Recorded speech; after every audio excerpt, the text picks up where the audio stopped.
Duel Review is brought to you by NexusDigitalComics.com. On today's Duel Review, it's Neuroshima Hex. I'm RJ. And I'm Nick. Let's get to it.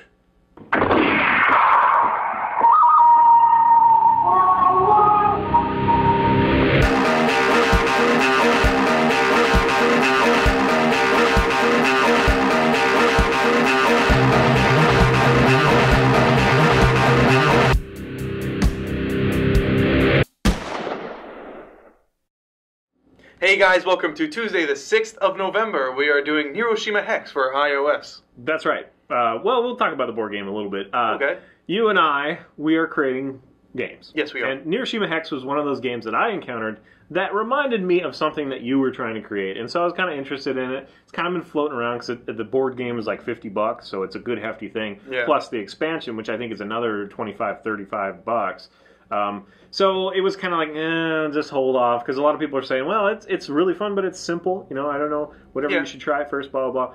So cut to the chase, we found it on iOS. A friend of ours mentioned that it was on iOS, so I checked it out, and I couldn't believe that the full game that cost you $50 in the store, in Plus a local store, plus expansion pack, a plus expansion pack, is $5 for the iOS version, and then another $7 at like $8, I think, if you buy all the expansion stuff, which I did. So it's like, you know, it's like $12, or yeah, if I'm doing my math right, 5, 6, 7, 8, $13. Yeah, so $12.99. the difference is like $75 versus $15. Yeah, and it's a phenomenal game as far as just kind of a simple, lot of fun to play.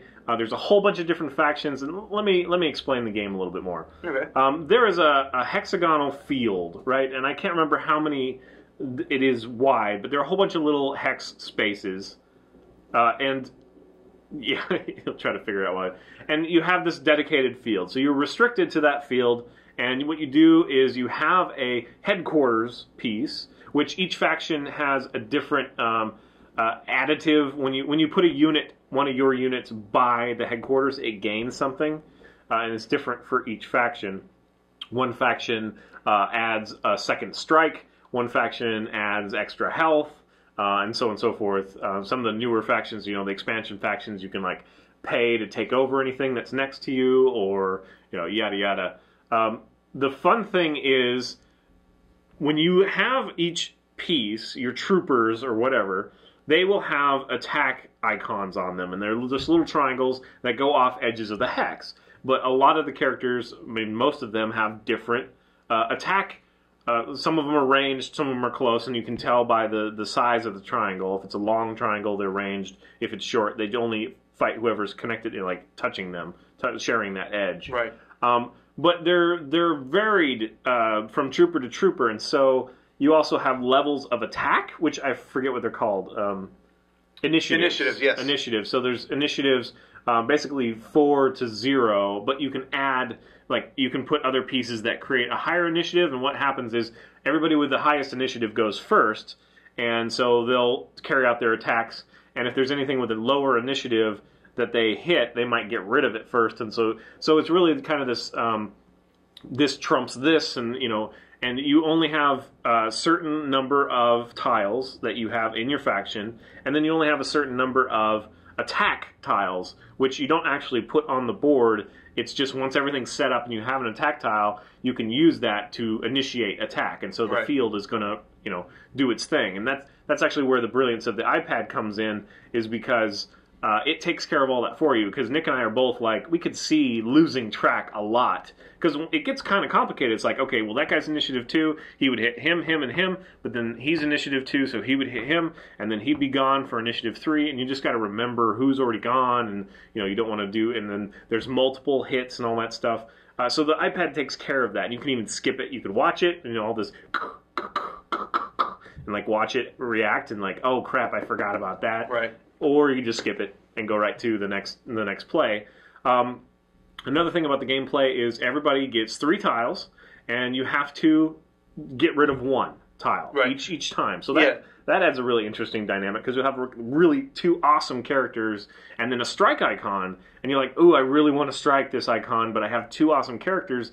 Do I gamble, put those awesome characters, and hope somebody else strikes soon without, you know, blocking my guy or taking over. What were we going to say? I was going to say to clarify what you were saying is essentially every time it's your turn, you draw 3 tiles, or the iOS will draw 3 tiles for you, and then one of them you have to choose to discard. So it's a draw 3, discard, and then when your turn comes around again, it's draw 3, discard 1, and play the other 2. Yeah.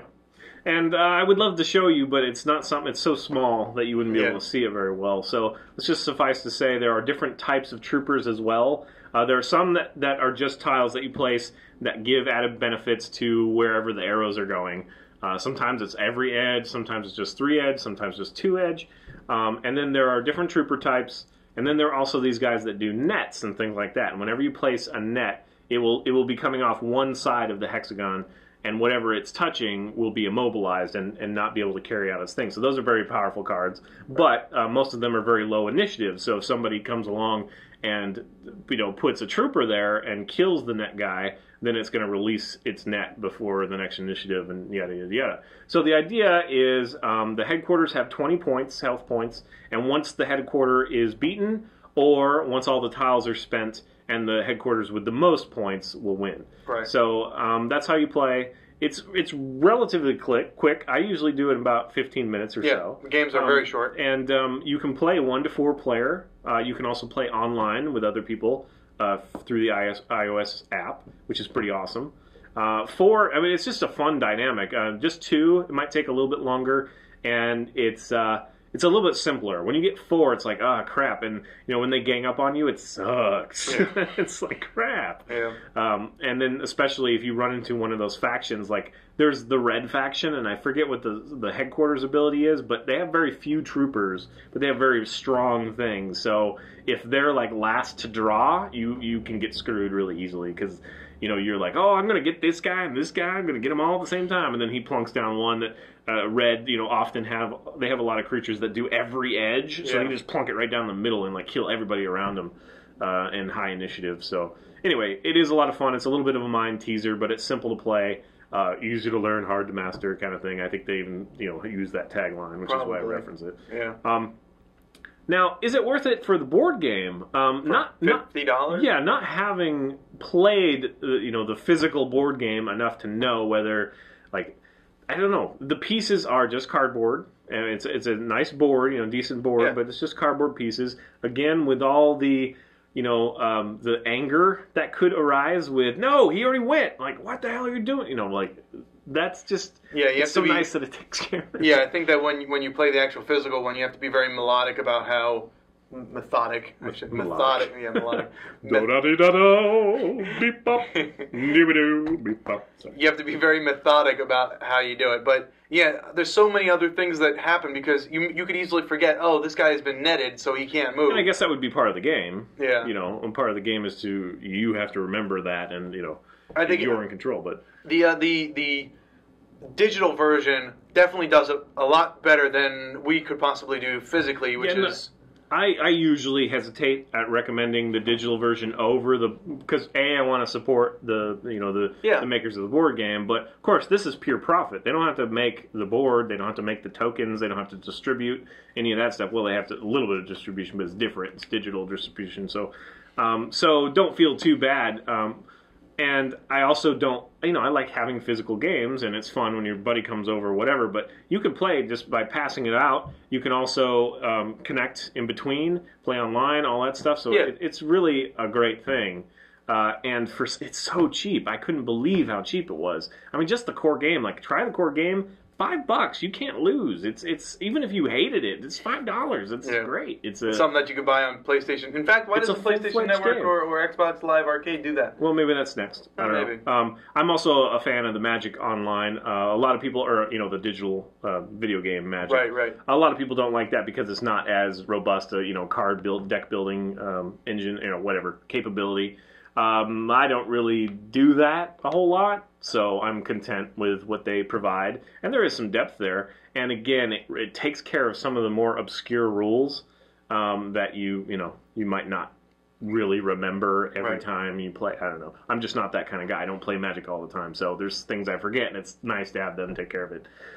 So yeah, if you're lazy like me and you want a new game, check out Neuroshima Hex. I keep saying Hiroshima because, you know, Hiroshima, Yeah. but Neuroshima Hex. Neuroshima, Neurish, Neuroshima, frick. I'm not going to touch that one with a 10 football. But you can buy these on iOS or Android at NeuroShimaHex.com, which is why I was trying to spell and it. the factions are a lot of fun. The art is fun. The art is fun. You get a very distinct feel, I think, for a lot of them. There are a few of them that kind of blend together, but like the red guys, it's always like the creepy things from hell, you know, kind of things. And the green is the military, and the white are the scientists, so they have these weird bionic, you know, like hybrid things. And I have a lot of fun playing through the different expansions. So, yeah, please check it out. I was really glad I did. One of the things that I wanted to bring up was when we first heard about Neuroshima Hex, the person who told us about it likened it to the Final Fantasy VIII card game within, and I was like, oh, well, that's kind of a simple game, but then again, it was a game within a game, so they didn't really give it a lot of thought. This one is a lot better, although you don't get, like, the power abilities, the number abilities, you know, instead of the arrows. It's got similar mechanics, but it's not the same. It's not the same. It's really not, but it is similar. You do get broken. You do get a feel of that Final Fantasy VIII game. Just kind of like the popping and rotating, you know, kind of thing, but... I don't really see a whole lot of similarity, but then again, I didn't play it as much as maybe you did. So. I loved that. I think 8 was one of my favorites. All right, guys. 7, 8, 9, and 10. That's it. If you have any more board games, please recommend. We're going to be doing Tannhauser and some of the expansion stuff here soon. Yep. That's been a lot of fun. So, all right. So please subscribe to our YouTube channel and check out our great playlists. Game Lab's been a lot of fun. Moonfire and Forever are great. Thank you. And please leave comments. We love comments. And you can help support us in our new digs by buying our wares at SpiderWolf.com. Yes, please. T-shirts, card games, art prints, short stories, and more. See you later. Melodically. That's not fair. My gun was wrong. My fault. Next time, it's Once Upon a Time. I'm not tone deaf. You're horrible. I am. I'm really bad. But I didn't learn how to sing. I just do it. Just do it. You gotta tuck in that elbow, man. Tuck it.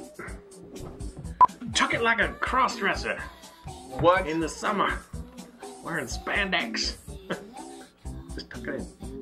That's what I'm saying. He's talking about my elbows. Yeah. I am. Like a cross-dresser in summertime? Is that what you said? Wearing spandex. In spandex. A cross-dresser in spandex in the summer. They tuck. Okay. Or the guy from Silence of the Lambs, right? Tuck. Yeah, he did. He did. No offense to cross-dressers. No, I don't think they would be. They'd be like, yeah, I do tuck it in. It happens. I wonder if they use tape. That would hurt. Dude, ew. Ow. Like a duct tape. Okay. And it's 2 to 4 players. Can you play 4 players on that one? Yes. I didn't know that. I've told you that. I think you did. Alright, tuck. I don't know what to do. You're fine now. You were just over here. Was I? Ka-chow! Haven't seen that in a while. I wonder why. Because this one edits it out. Yeah, he edits everything, so all the cool stuff that I do, he's like, nope. Yeah, right. And it is cool. It is cool. Saying you're awesome and... Ka-chow! All I do is the ka-chow. I don't sit there like, okay, end of cut. I'm awesome. Oh, wow, I'm so cool. I don't do that. I cut it out. Otherwise, yeah, you I don't do that. Okay, well, you just did it, so I'm totally gonna put that at the end. Oh wow, I'm so awesome! All right. He's out to get me. Learn. He's out to get me, man. I'm telling you. He just says it so much, and he's like, no, I don't. And it's like bullshit. You say it all the freaking time. It is usually when we're playing a game or something. We're interacting somehow. He's like, boom, I'm awesome. So whenever we interact, I say it. Pretty much. That is so not true. Yes. That's not fair. My gun was wrong. My fault. Yes. Good job. You're only 18 behind. I'm catching up. Catching up one at a time. One at a time. But it doesn't matter how many darts I make. How many darts I make. My self-esteem is still shattered. Self-esteem is down in the dumps. But I'm still awesome, right? Yes. Yes, I am. Thank you for noticing. Awesome. I'm awesome. Oh, wow. I'm so cool.